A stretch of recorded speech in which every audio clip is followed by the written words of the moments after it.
Executive presence is not just how you look. It's about reading what others miss. I'm Joanna.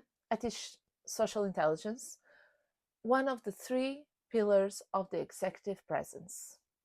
Today, 5 signs you're not reading the room and what to do instead. Because here's the truth. The most polished outfit, the most intentional makeup, the most impressive resume, none of it matters if you can't read the unspoken dynamics. The room tells you everything. You just have to know what to look for. Let's go. But first, what does reading the room actually mean? It's observing the power dynamics, the unspoken dress code, the energy shifts, and the social hierarchy before you even act. It's noticing who defers to whom, who speaks first, who gets interrupted, who sits where, what people are wearing versus what the policy says. Most people walk into a meeting focused on themselves, what they'll say, how well they prepared for it. Executives who command presence, they walk reading the room first. They observe, they calibrate, they adapt. Social intelligence is pattern recognition. And if you're missing these 5 signs, you're missing the patterns that determine how you've been perceived. But I'm here and we are going to break them down. Sign number 1. You're not noticing who speaks first. In any meeting, watch who opens the discussion. If the highest ranking person opens the discussion, you're in a hierarchical culture. Authority flows top, down. Decisions are made by the person who's on the top, usually at the head of the table. If a junior member, on the other hand, speaks first, you're in a collaborative culture. Input is valued regardless the ranking that you're in. Ideas are more important than hierarchy. And why does this matter, you ask? Because if you're in a hierarchical culture and you jump your opinion before the most senior member speaks, you're violating the unspoken rule. You'll be seen as overstepping. If you're in a collaborative culture and you wait silently for the most senior person to speak, you'll be seen as passive or unprepared. The fix? Observe the first 3 minutes of any meeting. See who speaks. See who waits. Then mirror the pattern. It's all about patterns. Social intelligence isn't about who speaks the loudest. It's about knowing when your voice matters the most. Sign number 2. You're ignoring the dress code reality.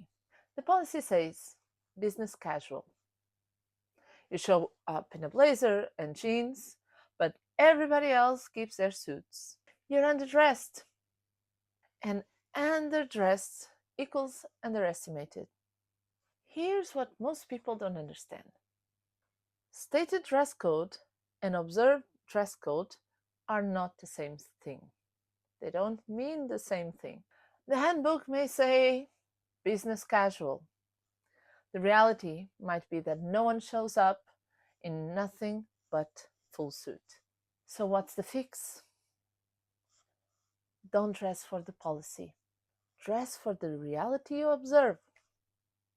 Be more observant. If you're new in an organization or in the meeting, your mistake should be overdressed. You can always underdress by removing a blazer, for example, but you cannot overdress. You cannot bring it up. And pay attention to what the most senior person does, most respectable people do. That's a real dress code. not exactly what HR recommends. Sign number 3. You're not reading the seating arrangements. Where people sit tells you all about power. Think of the family uh, routine. You always have one person that sits on the top of the table, and the kids tend to be further away, right? In business, there's always an unspoken rule. Who's at the head of the table? That's the decision maker. Who's sitting closest to them? Those are influencers. Proximity equals access. Access equals influence. Who's relegated to the corners? The far end, the side chairs. Those are people whose input is valued the least or none at all. If you walk into a meeting and sit randomly without observing the room, you're signaling that you don't understand the unspoken hierarchy. So what's the fix? This is an easy one. Observe before you sit, if you're new especially. If there's a clear power seat, head of the table, corner chair, the spot everyone defers to, don't take it unless it's yours. Position yourself strategically. If you're presenting, try to sit where you can make eye contact to the decision maker. If you're observing, sit where you can observe everyone's reactions. Sitting isn't random. It's a map of influence. Learn to read it. Sign number 4. You're not noticing who's getting interrupted. Interruptions are power signals. If someone is constantly being interrupted, it signals that they are lower status. If someone is interrupted and keep talking, that person has authority. If you are being interrupted frequently, here's what's happening. You're being tested. The room is deciding whether you have presence to hold space. And what's the fix, you ask? If you're being interrupted, do not stop talking. Lower your pitch slightly. Do not scream. Slower your pace. Hold eye contact to the person who interrupted you, a bit longer than the comfortable. Then continue your pitch as if nothing had happened. If you stop every time that someone interrupts, you're training the room to see you as someone whose voice doesn't matter. Don't do that. Sign number 5. You're missing the energy shifts. Rooms have energy. It's palpable and it shifts. Let's picture this. Someone makes a joke. Does the room laugh or ignores? That tells you whether humor is acceptable or whether it's a serious situation. Someone challenges an idea. How does the room react?